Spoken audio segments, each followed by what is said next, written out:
no representation from BJP. Zero. The people of Tamil Nadu are not going to fight only BJP. They are going to fight. They should be bracing themselves to fight the combined might of BJP, the Election Commission of India, and all the enforcement agencies. Beware of that. It is not an equal fight. It is not merely a political fight. It is a fight against the Election Commission also. Therefore, you have to be extremely careful, vigilant, and see that such poisonous forces do not enter the Tamil Nadu Assembly. Thank you very much.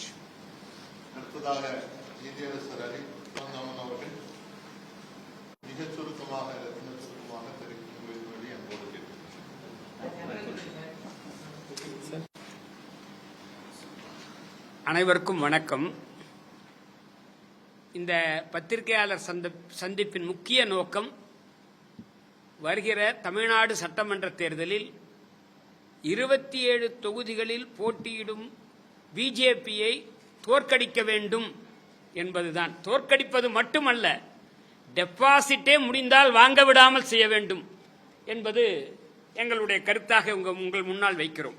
ஏன் பிஜேபியை தோற்கடிக்க வேண்டும் என்ற கேள்விக்கு நாம் பதில் சொல்லியாகணும். என்னமோ இல்லை, என்ன கேட்டா அதுதான் தமிழ்நாடு மாடல். 1967 இருந்து அதுதான் மாடல்.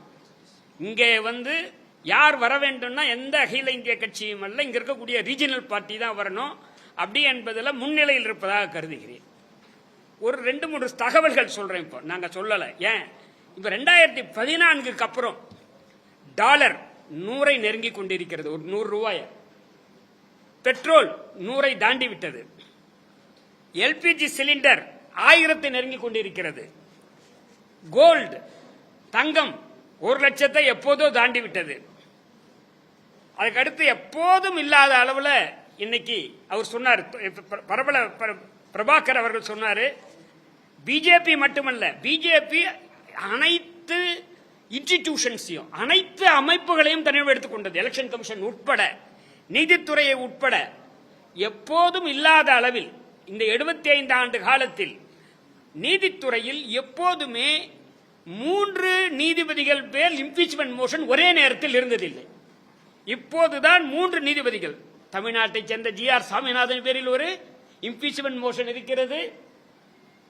சேகர்குமார் யாதவ் அலகாபாத் ஹைகோர்ட் நீதிபதியின் பேரில் இருக்கிறது. யஷ்வந்த் வர்மா டெல்லி உயர்நீதிமன்ற நீதிபதியின் பேர்ல இருக்கு. இந்த மாதிரி 3 பேர்ல பெண்ணியா இருக்கு. அந்த மாதிரி எங்கேயுமே இல்லை. அதே மாதிரி 2018 மோடி ஆட்சியில் தான் அப்போது இருந்த தலைமை நீதிபதி தீபக் மிஸ்ரா அவை மேல் 4 உச்ச நீதிமன்ற நீதிபதிகள் இது மாதிரி பத்திரிகையாளர் சந்திப்பை நடத்தி அவர் ஒன்றிய அரசுக்கு, மத்திய அரசுக்கு ஆதரவாக உச்ச நீதிமன்றம் செயல்படுமாறு செய்கிறார் என்ற கடுமையான குற்றச்சாட்டை சுமத்தினார்கள்.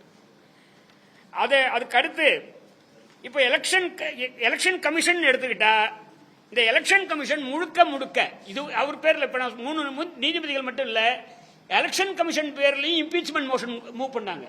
நீக்க வேண்டும் என்ற இது கொடுத்தாங்க. அந்த இம்பீச்மெண்ட் மோஷனை 193 எம்பிக்கள் கையெழுத்து போட்டு கொடுத்திருந்தாங்க.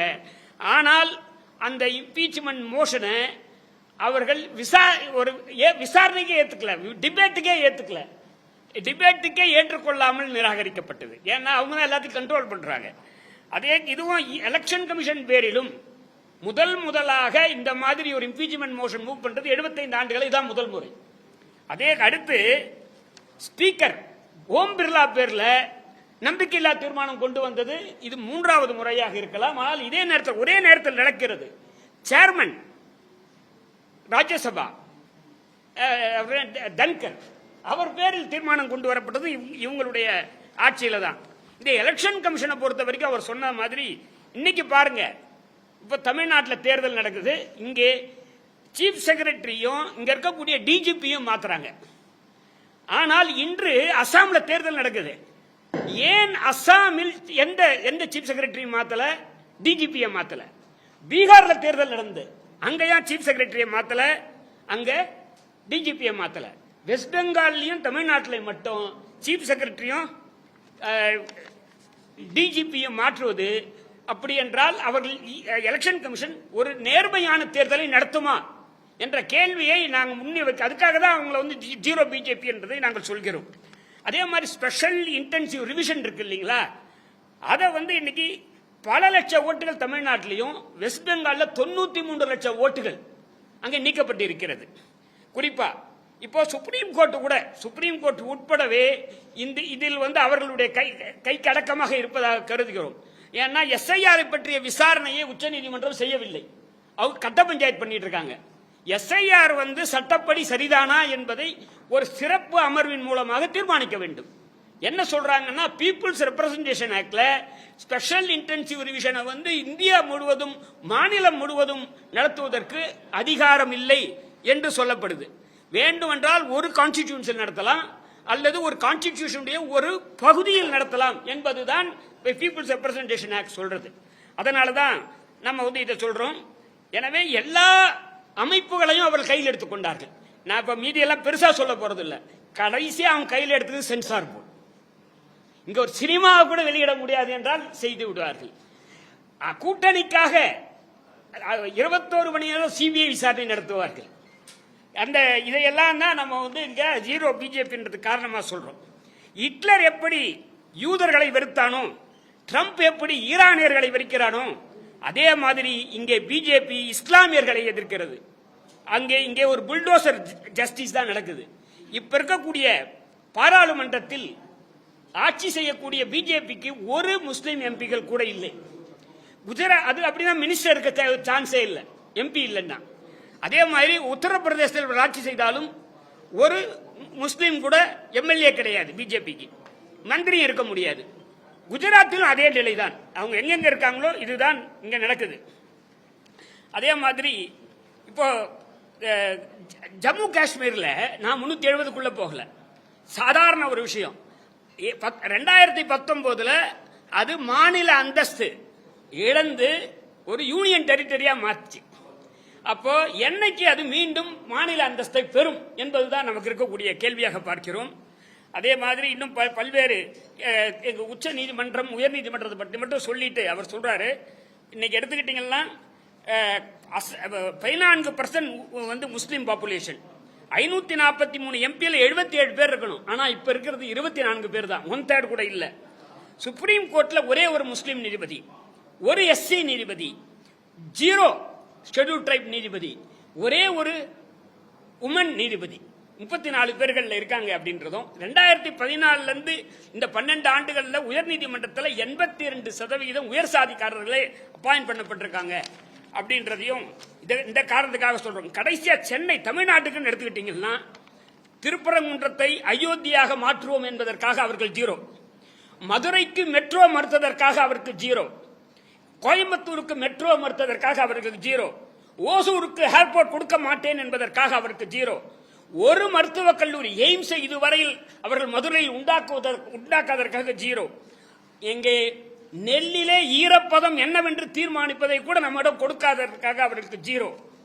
சென்னை மெட்ரோவுக்கான பணத்தை அளிப்பதில் ஆன தாமதத்துக்காக 0. கீழடி அறிக்கையை, அமர்நாத் ராமகிருஷ்ணன் அறிக்கையை ஏற்றுக்கொள்ள மறுப்பதற்காக அவர்களுக்கு 0.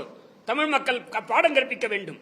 தமிழ்நாட்டில் தொல்லியல் துறை அகழ்வாராய்ச்சி செய்ய வேண்டும் என்றால் தமிழ்நாட்டில் மண்ணை தோண்டுவதற்கு கூட அதிகாரத்தை மறுக்கும் அந்த மத்திய ஆட்சி, குறிப்பாக இருக்கக்கூடிய பிஜேபி ஆட்சிக்கு 0 0 0 என்பது சொல்லி என்னுடைய உரையை முடிவு செய்கிறேன்.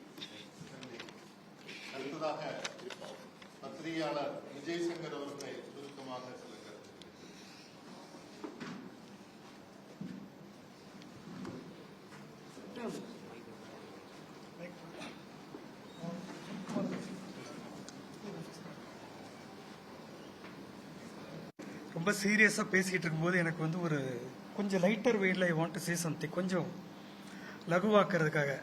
இந்த 0B பிஜேபின்னு கேட்கும்போது எனக்கு 0B ஞாபகம் வந்துருச்சு. 0Bன்னா உங்களுக்கு என்னன்னு தெரியும், water filter. 0B water filter எதுக்குன்னா, அந்த கிருமிகள்னா வீட்டில் ஃபிக்ஸ் பண்ணிட்டீங்கன்னா அதுக்கான விளம்பரமா இல்லை நம்ம, ஆனால் கிருமிகளை வந்து வடிகட்டுறதுக்கான ஒரு ஒரு சயின்டிஃபிக்கான ஒரு சிஸ்டம். அந்த மாதிரி நம்மளோட இந்த சிவில் சொசைட்டி என்பது அப்படிப்பட்ட ஒரு ஜீரோ பி ஃபில்டர் மாதிரி ஒரு பிஜேபி என்ற கிருமியை வந்து தமிழ்நாட்டில் பரவிடாமல் தடுக்கிறதுக்கு ஒரு பெரிய ரோல் ப்ளே பண்ணணும்னு நினைக்கிறேன். நம்ம ஏன் சிவில் சொசைட்டின்னு ஏன் சொல்கிறோன்னா, இப்போ தேர்தல் நடக்குது, தேர்தல் அரசியல் வெற்றி, பொலிட்டிக்கல் பார்ட்டிஸ் வந்து வின் பண்ணுவாங்க. இப்போ 2021 தேர்தல் நடந்தப்போ பார்த்தீங்கன்னா மேற்கு வங்கம், தமிழகம், கேரளா 3 வந்து இதுதான் வந்து ரெசிஸ்ட் பண்ணியிருக்கு. இந்த மோடி வேவ்னு சொல்லுவாங்கல்ல, அந்த வேவ் வந்து ரெசிஸ்ட் பண்ணுறதுக்கு இந்த 3 மாநிலங்கள் தான். அதனால தான் இந்த 3 மாநிலங்கள் மேலே அதிகமான தாக்குதல் நடக்குது, பல முனை தாக்குதல் நடக்குது. இங்கே ஊடகத்தின் மூலமாகவும் இது வந்து நமக்கு உரிமைகள் மறுப்பதன் மூலமாக அதுக்கு அந்த விளம்பரம் அவர் ஹரிபரந்தாமன் அவர்கள் இதெல்லாம் ரொம்ப கிளியராக சொல்லிட்டாரு. பட் என்னன்னா, இந்த தேர்தல் வெற்றியின் மூலம் மட்டுமே வந்து நம்ம வந்து ஆட்சியிலேருந்து அகற்றலாமா அப்படிங்கிற ஒரு முயற்சி நடந்துகிட்டு இருக்கு. பிஜேபி இந்த அரசை வந்து அகற்றிவிட ஒரு பெரிய முயற்சி நடக்குது. ஆனால் தேர்தல் வெற்றியின் மூலமாக அந்த வெற்றி மட்டுமே போதுமா அப்படின்னு பார்த்தீங்கன்னா அது முடியாது. ஏன்னா இப்போ இன்னைக்கு வந்து நீங்க ஆர்எஸ்எஸ் பிஜேபி அரசாங்கம், மத்திய அரசாங்கத்தை நீங்க வந்து தேர்தல் தோற்றால் கூட என்ன ஆகுன்னா, அவர்கள் வந்து இந்த கிரவுண்ட் லெவல்ல பண்ணி வச்சிருக்க டேமேஜ், சிவில் சொசைட்டியில் பண்ற டேமேஜ், அவர்கள் வந்து வேர் விட்டு பரவி கிடக்கிறார்கள். கேரவன்ல ஒரு கட்டுரை வந்து நூறாணி எழுதி நான் வந்து மொழிபெயர்த்த அந்த கட்டுரையில் வந்து எத்தனை விதமான அமைப்புகள் மூலமா உள்ள வந்துட்டு இருக்காங்க. அப்ப ரெசிஸ்டன்ஸ் வந்து பொலிட்டிக்கல் ரெசிஸ்டன்ஸ் மட்டும் பத்தாது, எலெக்ஷன் வில்ட்ரி மட்டும் பத்தாதுங்க போதுதான் சிவில் சொசைட்டி. இந்த மேடையில் இருக்கிற பாத்தீங்கன்னா ஜனகராஜன் இருக்காரு, இவர் நீதித்துறை, இந்த அரசியல், இவர் இன்னைக்கு ஹீரோவா இருக்கிற நம்முடைய சார் வந்து தொடர்ந்து போராடிட்டு இருக்காரு, வாஞ்சிநாதன், பாலகிருஷ்ணன் சார், ஒவ்வொரு துறையில் இருக்கட்டும். இது என்னன்னா, இது வந்து அரசியல் பிரச்சாரம் மட்டும் இல்லாம சிவில் சொசைட்டி பிரச்சாரமாக வந்து மக்களிடம் கொண்டு போவது ரொம்ப முக்கியமா இருக்கு. அதுல முக்கியமான ஒரு கடமை என்பது மாணவர்கள். இன்னைக்கு உங்களுக்கு தெரியும், மாணவர்கள் இந்த இளைய சமுதாயம் 19 இருந்து 18 இருந்து 30 வரைக்கும் எங்க இருக்காங்க, எங்க போறாங்கன்னா எனக்கு அதுல பெரிய நம்பிக்கை இல்லை. அவ்வளவு பெரிய ஒரு ஆதரவு இருக்கிற மாதிரி ஒரு தனிப்பட்ட கட்சியை நான் சொல்லல, ஆனா அப்படி இருக்கிற மாதிரி தெரியல. இருந்தாலும் நம்ம பொலிட்டிக்கலா எஜுகேட் பண்ண வேண்டிய செக்ஷன் ஒன்று, பெரிய செக்ஷன் இருக்கு. தேர்தல் வெற்றி முடிஞ்சோடனே என்ன பண்ணுவோம்னா, நம்ம மறுபடியும் ஆட்சியை அமைச்சிருவோம், ஆட்சிக்கான விஷயங்களை போய் இது பண்ணி எல்லாத்தையும் மறந்துடுவோம். ஒரு சந்தோஷமான மனநிலை வந்து அந்த கொண்டாட்டத்தில் இருப்போமே தவிர, கீழே இருக்கும் அந்த தண்ணீரிலும் மண்ணிலும் கலந்திருக்கும் ஒரு கிருமி வந்து உயிரோட தான் இருக்கும். அதை நம்ம வந்து எப்படி வந்து கவுண்டர் பண்ண போறோம் அப்படிங்கிறதுக்கு தான் சிவில் சொசைட்டி முன்னெடுப்பு. அதுல வந்து நம்ம இருக்கணும். இதுல வந்து ஊடகத்தை பற்றி நான் ஊடகம் என்பது வந்து ஒரே ஒரு 2 விஷயம் சொல்லிடுறேன்.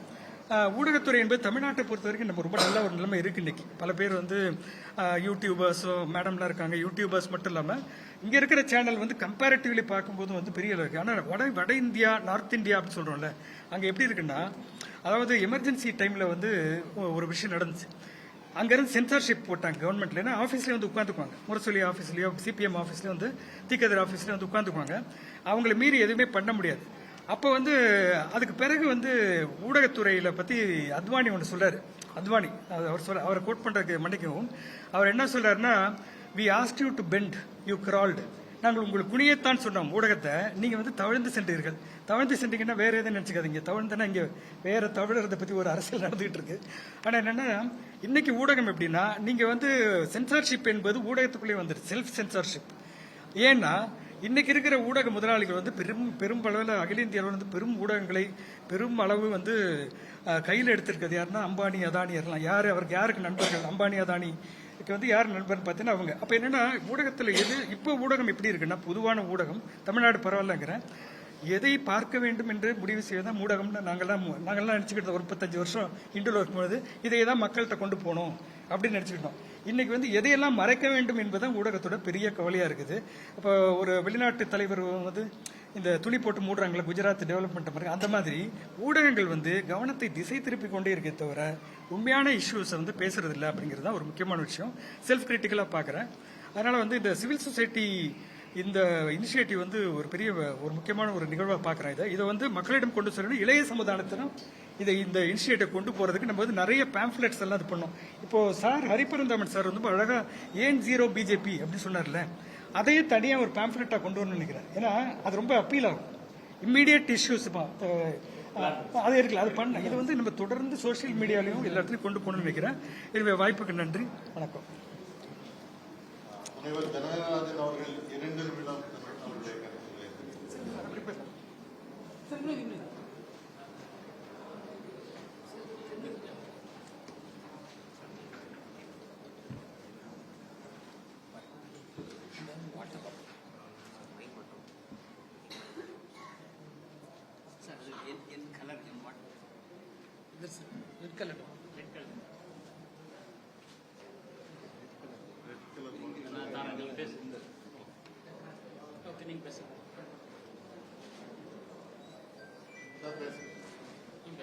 அனைத்து பத்திரிகையாளர் நண்பர்கள் அனைவருக்கும் வேண்டிய வணக்கம், காலை வணக்கம்.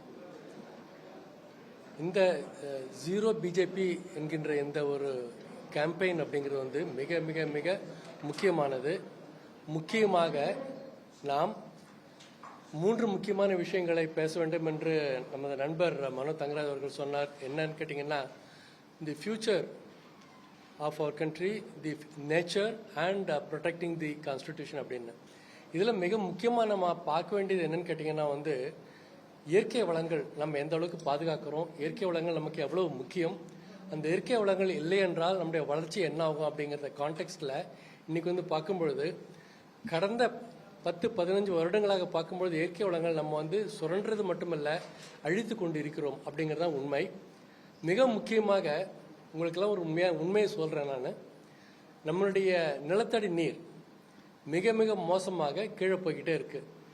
அகில இந்திய அளவில் உலகத்திலேயே நிலத்தடி நீரை அதிகமாக உறிஞ்சுகின்ற நாடு இந்தியா. இன்று 70% விவசாயம் நிலத்தடி நீரை நம்பியிருக்கிறது, 80% குடிநீர் நிலத்தடி நீரை நம்பியிருக்கிறது, 90% மேல் தொழிற்சாலைகளுக்கான தண்ணீர் நிலத்தடி நீர் நம்பியிருக்கிறோம். ஆனால் நிலத்தடி நீர் கீழே போய்கிட்டே இருக்கு. இதே நிலைமை நீடித்தால் நம்மளுடைய பொருளாதாரம் மிக மோசமாக பாதிக்கிறது மட்டும் இல்லாமல் வீழ்ச்சி அடைந்து விடும். இந்த கான்டெக்ட்ல வந்து நம்ம என்ன பேசுறோம் அப்படின்னு கேட்டீங்கன்னா, ஃபியூச்சர் நம்முடைய வளர்ச்சி, வருங்காலத்தில் நம்முடைய வளர்ச்சி எப்படி இருக்க போகிறது, எப்படி பாதுகாக்க போகிறோம், இந்த அரசியல் இது எப்படி அரசியல் கட்சிகள் இதை எப்படி பாதுகாக்க போகிறது, எப்படி நோக்குகின்றது என்று நம்ம பார்க்கணும். என்ன முக்கியமாக நம்ம பார்க்க வேண்டியது என்னன்னு கேட்டீங்கன்னா வந்து, இந்த வளர்ச்சியில் சுற்றுச்சூழல் மிக முக்கிய பங்கு வகிக்கிறது என்பதை ரெக்கக்னைஸ் பண்ணிக்கணும், அக்னாலேஜ் பண்ணணும். ஆங்கிலத்தில் சொல்லுவாங்க டெவலப்மெண்ட் டயலாக். டெவலப்மெண்ட் டயலாக் அப்படிங்கிறத வந்து நம்ம வந்து பெரிய அளவில் கொண்டு போகணும்.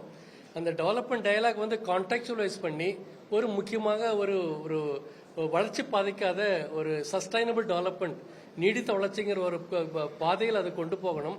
அந்த வகையில் பார்த்தீங்கன்னா இன்னைக்கு தமிழ்நாடு அரசு மாமல்லன் ரிசர்வாயர் அப்படிங்கிற ஒரு ரிசர்வாயரை கொண்டு வந்திருக்கிறாங்க. அது என்னன்னு கேட்டீங்கன்னா வந்து சூரிய சோலார் எனர்ஜிக்காக அந்த நிலங்கள் எல்லாம் கேட்டுட்டு இருக்கிறாங்க. அந்த கான்டெக்ட்ல வந்து பாத்தீங்கன்னா ஒரு ரிசர்வாயர் அமைக்கிறாங்க 5100 ஏக்கர்ல. அந்த ரிசர்வாயரை அமைச்சிட்டா அந்த நிலம் வேற எதுக்கும் எடுக்க முடியாது. ஸோ நம்ம வந்து இந்த மாதிரி ஒரு ஆக்கப்பூர்வமான வகையில நிலம், நீர், காற்று நம்ம வந்து பாதுகாக்க வேண்டும். இதை பாதுகாத்தால் நம்முடைய வளர்ச்சி நீடித்த வளர்ச்சியாக இருக்கும். ஆக இது இந்த மாதிரி ஒரு முக்கியமான ஒரு இக்கட்டான சூழலில் இன்றைக்கு இந்தியா இருக்கிறது. ஆக முக்கியத்துவம் நமக்கு வளர்ச்சி வேண்டும், ஆனால் அந்த வளர்ச்சி நீடித்த வளர்ச்சியாக இருக்க வேண்டும்.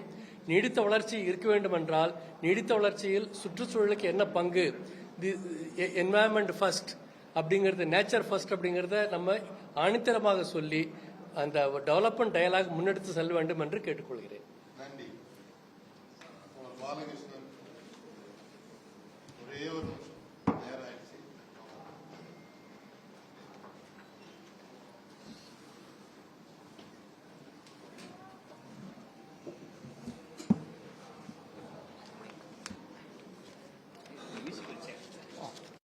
அனைத்து பத்திரிகையாளர்களுக்கும் வணக்கம். நான் ஒரு 2 செய்தி தான் சொல்ல போறேன். ஏன்னா 1 நிமிஷம் கொடுத்திருக்கிறாரு கடைசியில் இருந்ததுனால. இன்றைக்கு பல்வேறு பிரச்சனைகள் இருந்தாலும், அவைகள் எல்லாமே முக்கியத்துவமாக இருந்தாலும், இன்றைக்கு ஒரு 15 நாட்களுக்கு மிக முக்கியமாக இருப்பது இந்த தேர்தல். தேர்தலில் அதை ஒட்டிதான் நம்முடைய இந்த ஜீரோ பிஜேபி என்கின்ற அந்த பிரச்சாரத்தை துவக்குகிறோம்.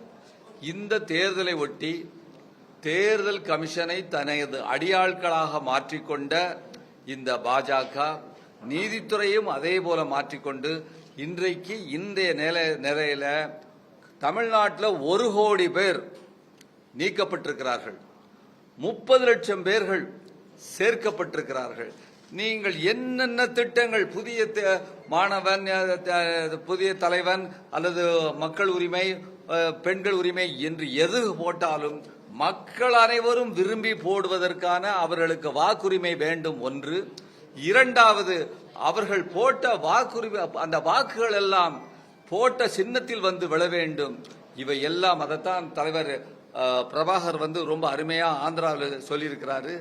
அந்த வகையில் மிக மிக மோசமாக தேர்தல் ஆணையத்தையும் எதிர்த்து நாம் மிகப்பெரிய அளவுக்கு போராட வேண்டியுள்ளது.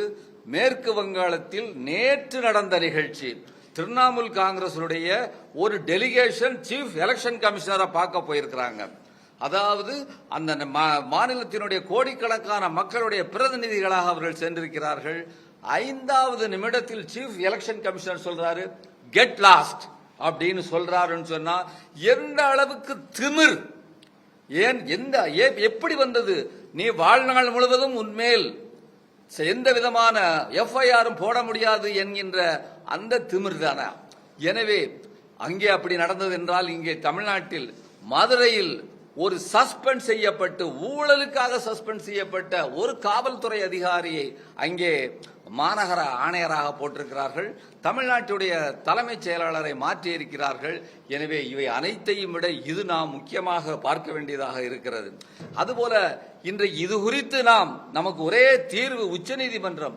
அந்த உச்சநீதிமன்றத்தில் போனா அங்க சொல்றாங்க 27 லட்சம் பேரை நீக்கியாச்சுங்க, டெலீட் பண்ணிட்டோம், அவங்களுக்கு நீங்க மேல வேணும்னா ட்ரிபியூனல், அதாவது அட்ஜுடிகேஷனுக்கு போங்கன்னு சொன்னா அங்க என்ன சொல்றாங்க, உடனடியாக தேர்தல் சுப்ரீம் கோர்ட்ல, அதனால என்ன இப்பொழுது வாக்களி கேட்டார் என்ன கெட்டு போயிட போகுது, அடுத்த தடவை வாக்களிக்க தானே, பெர்மனண்டாவா நீக்கிட்டோம் அப்படின்னு சொல்லக்கூடியது உச்சநீதிமன்ற நீதிபதி.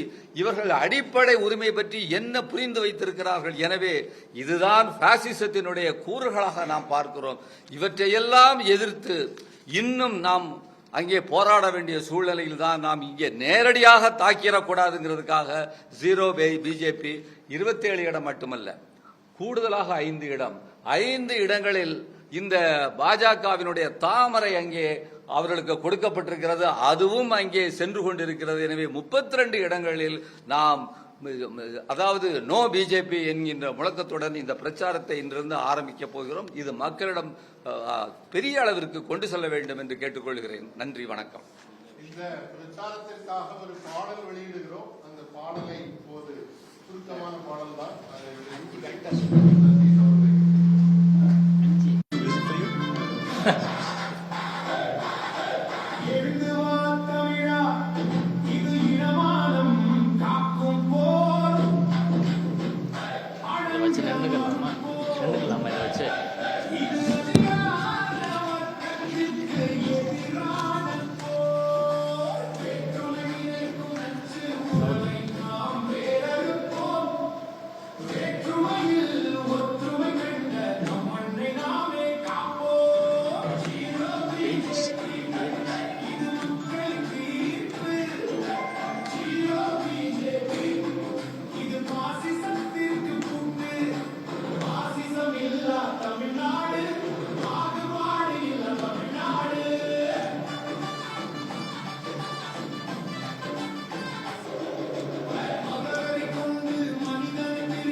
இறுதியாக இந்த பிரச்சாரத்திற்காக ஒரு வெப்சைட் செய்திருக்கிறோம். அந்த வெப்சைட்ல என்ன முக்கியமான அம்சம் என்பதை வாங்கினால்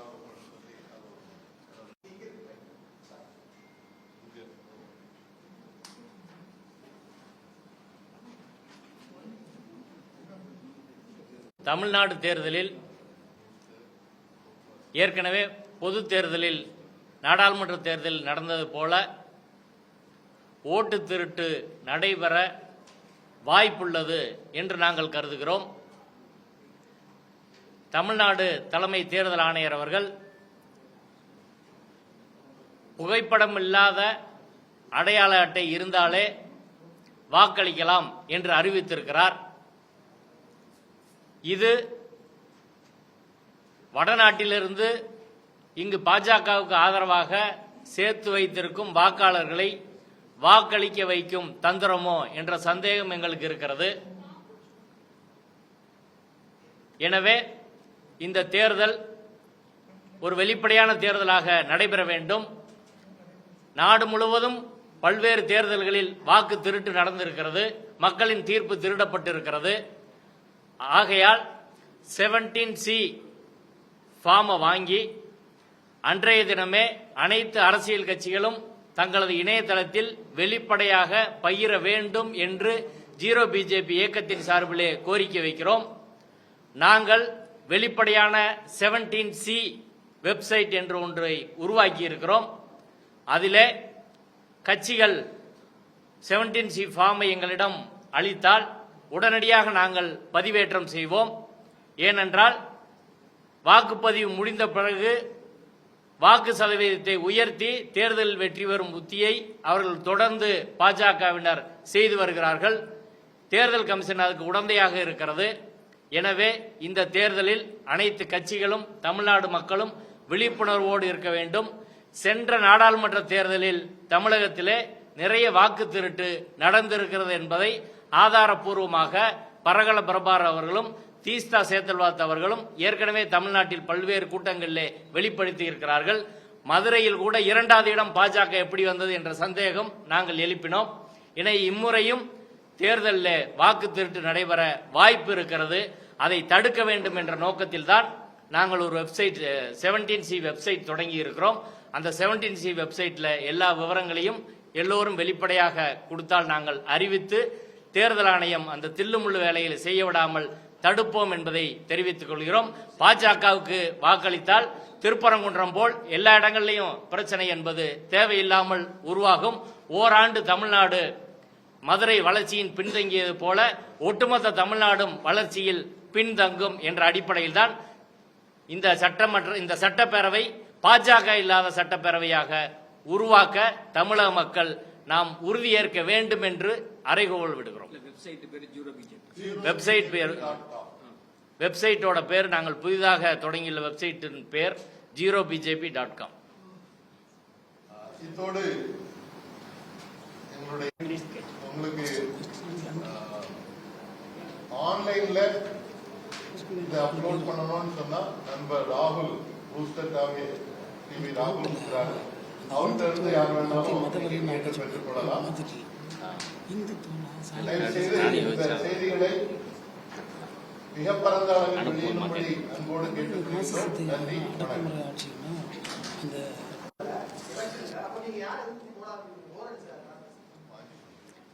பதில் எங்கள் குழுவின் சார்பில் பதில் சொல்றதுக்கு எனக்கு ஒதுக்கி இருக்கிறாங்க. நிச்சயமாக சாத்தியம்தான், அதில் ஒன்றும் சந்தேகமே கிடையாது. பாஜக கடந்த 5 ஆண்டுகளாக தமிழ்நாட்டுக்கு என்ன செஞ்சு 10 ஆண்டுகளாக என்ன செஞ்சது அப்படின்னு அவங்களால எதுவுமே சொல்ல முடியாது. இன்னைக்கு அவங்களுக்குள்ளே பிளவு போட்டு போய் கிடக்குறாங்க. தமிழ்நாடு மக்கள் அவர்களை ஆதரிக்கவில்லை. அதனால அண்ணாமலையே சீட் இல்லை அப்படின்றத அவங்க ஒரு குழப்பத்தில் ரொம்ப ஒரு கிட்டத்தட்ட பாஜக 40 தலைவர்கள் இருந்தால் 50 கோஷ்டிகள் அங்கே இருக்குது. அதனால அவர்களே வீழ்ந்து கிடக்கிற போது தமிழ்நாடு மக்களும் அதை ஆதரிக்க மாட்டார்கள். தேர்தல் பிரச்சாரம் கூட அவங்க முறையா செய்யலன்றதான். கேரளாவில் ஒரு சீட்டு கூட இல்லை.